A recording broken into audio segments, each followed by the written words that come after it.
تو قربانی کا جو حکم ہے یہ تمام مذاہب میں، آج تورات پڑھیں آپ، بائبل پڑھیں، اس میں بھی جانور ذبح کرنے کا حکم ملتا ہے ہمیں. تو اس میں دو انتہائیں پیدا ہوئی ہیں. غلو، تحریفیں ہوتی ہیں نا دین میں، تو علماء کا کام کیا ہوتا ہے کہ جہاں لوگ ایک طرف غلو کا شکار ہیں، حد سے تجاوز کر رہے ہیں، علماء وہیں پہ انہیں روک دیتے ہیں. حضرت مفتی محمد شفیع صاحب رحمہ اللہ سے کسی نے کہا نا کہ یہ مولوی اپنے آپ کو دین کا ٹھیکیدار سمجھتے ہیں، یہ بتاتے ہیں کہ یہ ہمیں بتائیں گے کہ قرآن و حدیث کا مطلب کیا ہے. تو یہ ٹھیکیدار کب سے بنے ہوئے ہیں؟ یہ آج کل علماء کو بہت تانا دیا جاتا ہے کہ ہم ان سے کیوں سیکھیں. حضرت مفتی محمد شفیع صاحب جو بہت بڑے عالم تھے، حضرت مفتی تقی عثمانی صاحب کے والد، انہوں نے فرمایا ٹھیکیدار نہ سمجھیں، چوکیدار ہی سمجھ لیں. ہم دین کے ٹھیکیدار نہیں لیکن چوکیدار بہرحال ہیں. قرآن و سنت کے نام پہ کسی غلط چیز کو اندر آنے نہیں دیں گے، اسلام میں نہیں آنے دیں گے. آج صبح ایک فتویٰ پڑھا کسی امریکہ میں یا یو کے میں کسی مشہور عالم کا، ان محترم نے یہ فتویٰ دیا کہ لاک ڈاؤن کی وجہ سے بے روزگاری بہت زیادہ بڑھ گئی ہے، خاص طور پر انڈیا میں، اور قربانی میں مشکلات بھی ہیں. تو قربانی کے بجائے آپ کسی غریب کو یا کسی بے روزگار کو اس کے ساتھ تعاون کر لیں. اور پھر ایک روایت بھی بھیجی سعید ابن مسیب رحمہ اللہ تعالیٰ، بہت بڑے تابعی ہیں، ان کا ارشاد ہے کہ میں کسی غریب کو 3 درہم دے دوں، یہ مجھے قربانی کرنے سے زیادہ محبوب ہے. دلائل سب کو سب طرح کے مل جاتے ہیں. جب کوئی بندہ ایک سمت میں چلنا شروع ہوتا ہے نا تو اس کو اپنے مطلب کے دلائل مل جاتے ہیں. عوام حوالوں سے متاثر ہوتی ہے. بھائی کتاب کا ریفرنس بھی المحلہ، حدیث کی کتاب، ریفرنس بھی سعید ابن مسیب، بہت بڑے تابعی، ان کا ریفرنس بھی.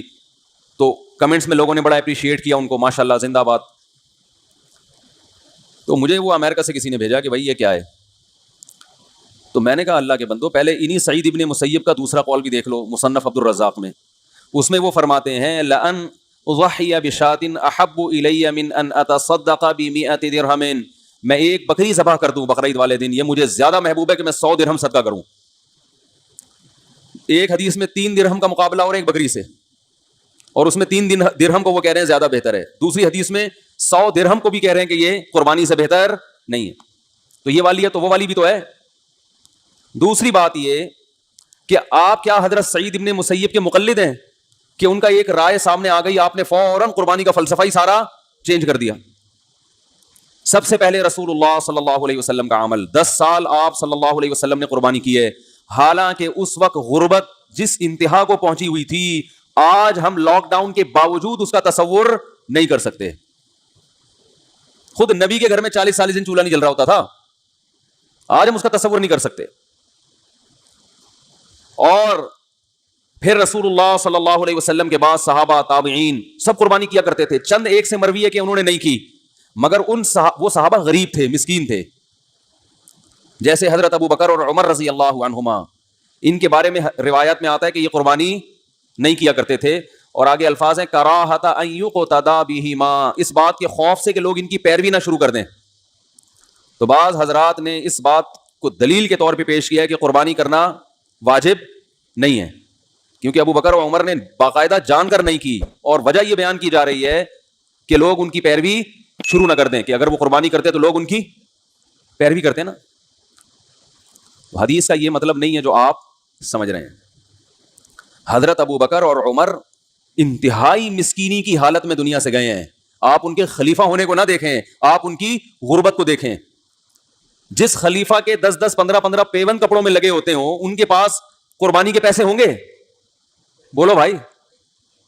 حضرت ابو بکر رضی اللہ تعالیٰ عنہ کے گھر میں ایک دن کچھ اچھا کھانا پکا کے دیا، حلوہ کوئی میٹھا. انہوں نے فرمایا یہ کہاں سے آیا؟ کہا کہ آپ کے جو وظیفہ ہے نا بیت المال کا، اس سے بچا بچا کے میں نے یہ حلوہ بنایا ہے. انہوں نے فرمایا اس کا مطلب وہ جو اتنے پیسے میری تنخواہ سے زائد ہیں، اس کی مجھے ضرورت، جو میں بیت المال سے، حکومتی خزانے سے تنخواہ لے رہا ہوں، وظیفہ لے رہا ہوں، اس کا مطلب یہ جو بچا کے آپ نے یہ ڈش بنا لی ہے تو یہ اضافی ہے، اس کا مطلب اس کے سے کم میں بھی میرا گزارا. بولتے کیوں نہیں بھائی، ہو سکتا ہے. تو وہ اپنا وظیفہ کم کرا دیا انہوں نے. یہ تو غربت کا عالم تھا. تو حضرت ابو بکر اور عمر رضی اللہ تعالیٰ عنہ نے اپنے دور خلافت میں قربانی خود اس لیے نہیں کی، روکا نہیں کسی کو، خود نہیں کر رہے کہ لوگ آپ کی اقتدا کریں گے. کا مطلب یہ ہے کہ صحابہ میں یہ غربت بہت تھی، تو جو غریب صحابہ ہیں وہ سمجھیں گے کہ ہم ہر ایک پر فرض عین ہے، یہ ہر ایک پر لازم ہے، کیونکہ جب یہ 2 حضرات کر رہے ہیں تو یہ تو مقتدا ہے نا.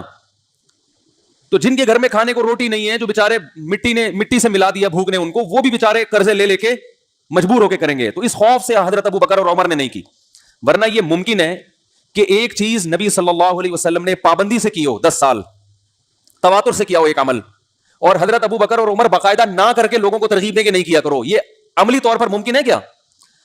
نہیں آ رہی بات.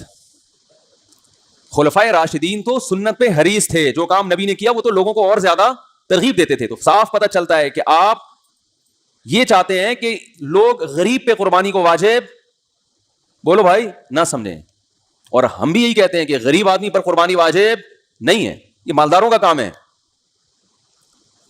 تو یہاں ایک ٹیکنیکل غلطی لوگوں سے ہوتی ہے کہ لوگ کہتے ہیں ہم تو مالدار ہیں نہیں. اب یہ بھی ممکن ہے آپ کہیں کہ چلو یہ تو ثابت ہو گیا کہ مالداروں پر لازم, بولو بھائی, نہیں ہے, سوری غریب پر لازم نہیں ہے, تو ہم تو کیا ہیں, غریب ہیں. تو یاد رکھو آپ کا غربت کا دعویٰ, یہ اس میں آپ کی رائے کا اعتبار نہیں ہے, کیونکہ ہمارے سابق صدر بھی اپنے آپ کو کیا سمجھتے ہیں, تو وہ بھی غریب سمجھتے ہیں کہ بھائی میرے بہت خرچے ہیں, میں نہیں افورڈ کر سکتا, میں اسٹیل مل کھا کے بیٹھا ہوں, پی آئی کھائے, میں نے تو بہت سی چیزیں رہ گئی ہیں ابھی, اور میرے خرچے پورے نہیں ہو رہے ہیں. تو فقہا نے جو نصاب بیان کیا ہے قرآن و سنت کو سامنے رکھ کر, وہ نصاب کا اعتبار ہوگا کہ آپ کی تمام ضرورت کے جو بیسک خرچے ہیں وہ نکال کر اگر آپ کے پاس اتنا مال بچتا ہے جس پہ زکوٰۃ واجب ہو جاتی ہے 52.5 تولہ چاندی, تو اس کا مطلب آپ شریعت کی نظر میں کیا ہیں, مالدار ہیں. کیونکہ مالدار نہ ہوتے تو اسلام آپ پہ زکوٰۃ کو لازم نہ کر رہا ہوتا, زکوٰۃ تو مالداروں میں فرض ہے نا. اس لیے علماء نے ایک نصاب بیان کیا ہے قرآن و سنت میں غور کر کے کہ سونا, چاندی, مال تجارت, کیش رقم, اور وہ سامان جو پورے سال بھی استعمال نہ ہو, تو یہ تمام چیزیں اضافی ہیں. گولڈ کیا ہے بھائی, بولتے کیوں نہیں, اضافی ہے. آپ کے پاس اگر گولڈ ہے تو آپ کہہ سکتے ہیں کہ میں نے آڑے وقت کے لیے رکھا ہوا ہے, تو جو چیز آڑے وقت کے لیے رکھی ہوتی ہے وہ گریوی ہوتی ہے, اور جو آڑے وقت میں, جو آڑا وقت کہتے ہیں کس کو ہیں, پہلے تو یہ سمجھ لیں, آڑے ترچے کی ڈیفینیشن معلوم نہیں ہے لوگوں کو, تبھی تو آڑے ترچے ہو رہے ہیں. بھائی فزیکل فٹنس کا حال دیکھیں نا, عجیب طریقے سے کھا رہے ہیں, عجیب طریقے سے سو رہے ہیں, عجیب طریقے سے بیٹھ رہے ہیں, تو کیا ہو رہے ہیں, آڑے ترچے ہو رہے ہیں نا. تو وجہ کیا ہے کہ ان کو پتہ ہی نہیں کہ آڑا ترچا. ان سے بولو یار آپ کی توند کہاں جا رہی ہے, یہ کیا ہو رہا ہے, تو کہتے ہیں بہترین فٹ فاٹ. تو اس کا مطلب ہماری قوم کو آڑے ترچے کا, بولو بھائی, نہیں پتا. تو آڑا وقت کسے کہتے ہیں, آڑا وقت کی ڈیفینیشن یاد رکھیں. آڑا وقت اسے کہتے ہیں کہ آپ کے پاس کھانے کو روٹی نہ ہو, پہننے کو, بولتے کیوں نہیں بھائی, لباس نہ ہو, رہنے کو گھر, ذاتی گھر نہیں, گھر نہ ہو رہنے. یہ 3 چیزوں میں سے ایک چیز شارٹ ہو گئی تو سمجھ لو آڑا وقت آ گیا. تو فقہا بیان کرتے ہیں اگر آپ کے پاس رہائش کے لیے گھر ہے, چاہے اپنا ہو چاہے کرائے پر ہو, آپ کے پاس پہننے کے لیے کپڑے موجود ہیں, اور ایسے کپڑے جو سال میں ایک دفعہ بھی استعمال ہو جاتے ہیں. کتنا فقہا نے بڑا ظرف کیا اور کتنی بڑی گنجائش دی کہ بھائی وہ کپڑے ضرورت میں داخل ہیں جو سال میں ایک دفعہ بھی استعمال ہو رہے ہیں. حالانکہ ضرورت میں وہ داخل ہوتے نہیں ہیں, لیکن سال میں ایک دفعہ بھی ایک کپڑا استعمال نہیں ہو رہا, تو اس کو آپ ضرورت میں کیسے شامل کر سکتے ہو. ارے کل کسی نے مسئلہ پوچھا کہ میرے گھر میں کچھ برتن رکھے 29 سال سے, جو 29 سال سے استعمال نہیں ہوئے, تو کیا مجھ پہ قربانی واجب ہے؟ میں نے کہا ان برتنوں کو کی قیمت اگر 52.5 تولہ چاندی کے برابر ہے تو قربانی, بولتے کیوں نہیں بھائی, واجب ہے. کیونکہ یہ ضرورت سے زائد سامان ہے, اس کے ضرورت میں داخل نہ ہونے کی سب سے بڑی دلیل یہ ہے کہ پورا سال گزر گیا اور یہ استعمال نہیں ہوئے. بھائی سردی آئی, بعض برتن ممکن ہے سردیوں میں استعمال ہوتے ہیں اور گرمیوں میں استعمال, سوپ کے پیالے جو ہیں سردیوں میں استعمال ہو سکتے ہیں, گرمیوں میں استعمال کہہ سکتے ہیں نا.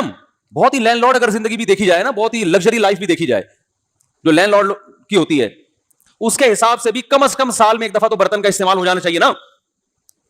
سال میں ایک بار بھی استعمال میں نہیں آیا, اس کا مطلب یہ آپ کی ضرورت میں داخل نہیں ہے, یہ عیاشی شو کے لیے کہ مہمان آئیں گے دیکھیں گے برتن بھی ہمارے گھر میں.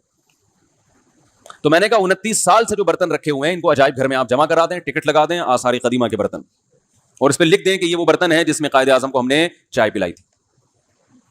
کچھ بھی کرتے ہیں لوگ مان لیں گے, کیونکہ 29 سال ویسے تو قائد اعظم کے انتقال کو زیادہ ٹائم ہو گیا, لیکن ہسٹری ہماری نئی نسل کو زیادہ معلوم نہیں ہوتی. جب ایک آدمی دیوار بنا کے اس پہ لکھ سکتا ہے کہ ہم قائد اعظم کو ملتان آنے پر خوش آمدید کہتے ہیں تاکہ وہ آثار قدیمہ کی دیوار ہو, تو آپ برتن پہ نہیں لکھ سکتے کہ ہم علامہ اقبال کے شکر گزار ہیں, کپ پہ لکھ دیں کہ انہوں نے اس کپ میں ہمارے ساتھ بیٹھ کے چائے. تو 29 سال سے تھوڑا ہی پیچھے رہ گیا.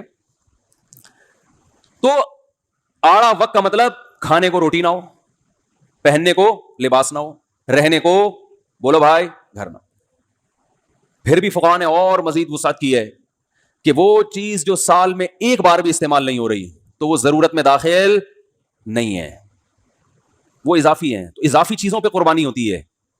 گاڑی آپ کے پاس کتنی بھی لگژری ہو لیکن استعمال میں ہے تو شریعت فرض کر لیتی ہے چلو یہ بھی تمہاری ضرورت کی چیز ہے, استعمال کی چیز ہے. کتنا بڑا ظرف. اس کے بعد بھی آپ کہہ رہے ہو کہ مجھ پر قربانی واجب نہیں ہے, حالانکہ آپ کے پاس گولڈ رکھا ہوا ہے, 3-4 تولے سونا رکھا ہوا ہے. لوگ کہتے ہیں بھائی 2-3 تولے سونا وہ تو آڑے وقت کے لیے ہے نا. تو بھائی آپ پر آڑا وقت نہیں آیا. آپ صبح 2 پراٹھے کھائے آپ نے, دوپہر آپ کبھی پیزا کھا رہے ہو, کبھی برگر کھا رہے ہو, انڈے والے برگر کی بھی نوبت نہیں آتی. رات کو آپ پھوڑتے ہو طبیعت سے, اس کا مطلب آپ پہ آڑا وقت نہیں آیا. جن چیزوں کو آپ آڑا کہہ رہے ہو وہ اللہ کی نظر میں آڑے نہیں ہیں. آپ کہہ سکتے ہو یار وہ بچے کی اسکول کی فیس بھرنی ہے میں نے, یہ آڑا وقت ہے, ابھی تو بچے کو انجینئرنگ کرانی ہے تو اس کے لیے میں گولڈ رکھا ہوا ہے تاکہ پہلے سیمسٹر کی فیس جائے گی. اللہ اس کو آڑا وقت, پھر تو سارے آڑے وقت میں ہی ہیں. ارے آفیسر لیول کے لوگ تو معاشرے میں کم ہوتے ہیں نا بھائی, 90-95% لوگ عام ہوتے ہیں, 5% لوگ آفیسر لیول پہ پہنچتے ہیں. تو کیا 95% لوگ جو انجینئر یا ڈاکٹر نہیں بن رہے یہ سارے آڑے وقت سے گزر رہے ہیں؟ کیا ہو گیا بھائی؟ یہ تو اللہ پہ الزام ہے. اللہ تو نے انسانوں کو پیدا کیا, 95% کو کبھی آڑے وقت سے تو نکالتا ہی نہیں ہے, 5% کو عیاشی میں لگا دیا. جبکہ اللہ کیا کہتا ہے, وما من دابۃ الا علی اللہ رزقها, انسان کی بنیادی ضرورتیں میرے ذمے ہیں. تو یہ کیسے ذمے ہیں کہ 5% لوگوں کو تو نے ڈاکٹر انجینئر بنا دیا, 95% کو وہ ٹماٹر بیچ رہے ہیں. تو اس کا مطلب اللہ ٹماٹر بیچنے والے کو آڑے وقت میں سمجھتا ہے ہی نہیں. بہت مشکل ہے سمجھانا. شکر ادا کرو, شکر. اگر اسکول کی فیسیں نہیں ہے کوئی ٹینشن لینے کا نہیں ہے, کھانا پینا بچے کا ہو رہا ہے نا, قد بڑھ رہا ہے اس کا, تو بس اللہ نے فل عیاشی میں رکھا ہوا ہے آپ کو. بن جائے ڈاکٹر انجینئر اچھی بات ہے, پائلٹ بن جائے تو بہت ہی اچھی بات ہے. ہو سکتا ہے دوبارہ کوئی چائے وائے کا کیس ہو جائے. زیادہ میں اس کا تذکرہ نہیں کرتا, وہ کہے گا یار مفتی صاحب کو پتہ نہیں کیا مسئلہ ہے. آئندہ اگر وہ جہاز لے کر آئے نا بمباری کے لیے, سب سے پہلے میرے گھر پہ آئے گا وہ. ابھی نندن کی بات کر رہا ہوں. وہ کہے گا یہ مفتی صاحب نے تو زیادہ ہی کر دیا. تو آئندہ اگر اللہ نہ کرے بم جہاز لے کر آیا تو بولے گا پہلے. لیکن انشاءاللہ ایسا ہوگا نہیں, ہم گوشت کھانے والے لوگ ہیں. ہمارے جو پائلٹ ہیں ان کی کوشش ہوتی ہے کہ گیٹ سے ہی واپس کر دیا جائے, کہ گیٹ سے ادھر آنے نہ دیا جائے. تبھی تو ہم تسلی سے یہاں بیٹھے ہیں.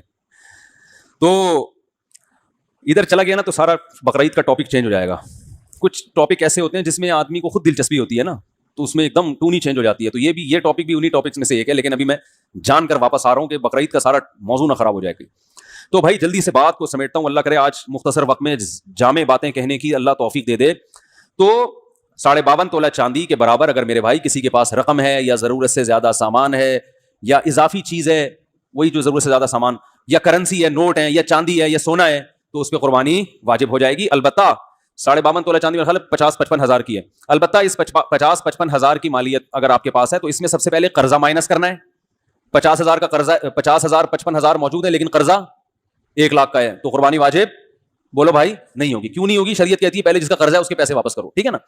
کر سکتا ہے ایسا آدمی, بھائی قرضہ والا اگر مانگ نہیں رہا, اس کو اجازت دے رہا ہے یار کوئی بات نہیں اگلے سال دے دینا, 6 مہینے بعد دے دینا, تو آپ کر سکتے ہیں, کریں گے تو ثواب ملے گا. لیکن اگر وہ مانگ رہا ہے پیسے تو پھر شریعت میں اس کا حق پہلے ہے, تو واجب نہیں ہے. لیکن یا قرضہ تو نہیں ہے لیکن ابھی بیسک خرچے گھر کے نکلنے ہیں, گیس, بجلی کا بل, راشن, یہ خرچے کیا ہوتے ہیں؟